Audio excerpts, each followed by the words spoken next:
Tahawi শরীফের হাদিস 39 নম্বর পৃষ্ঠায় হজরতে হাবিব বিন আনাস রাদিয়াল্লাহু তাআলা বলছেন যে আমি জুমার দিনে মসজিদে গিয়ে দেখি মেম্বারে হজরত আলী রাদিয়াল্লাহু তাআলা ভাষণ দিচ্ছেন, বায়ান করছেন।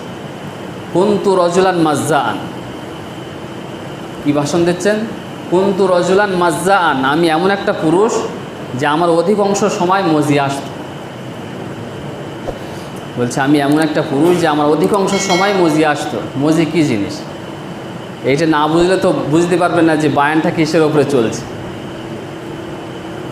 কিতাবের মধ্যে এসেছে যে পুরুষাঙ্গ থেকে পেশাব বাদ দিয়েও আরও 3 প্রকার পানি বার হয়, 3 ধরনের পানি বার হয় পেশাব ছাড়াও।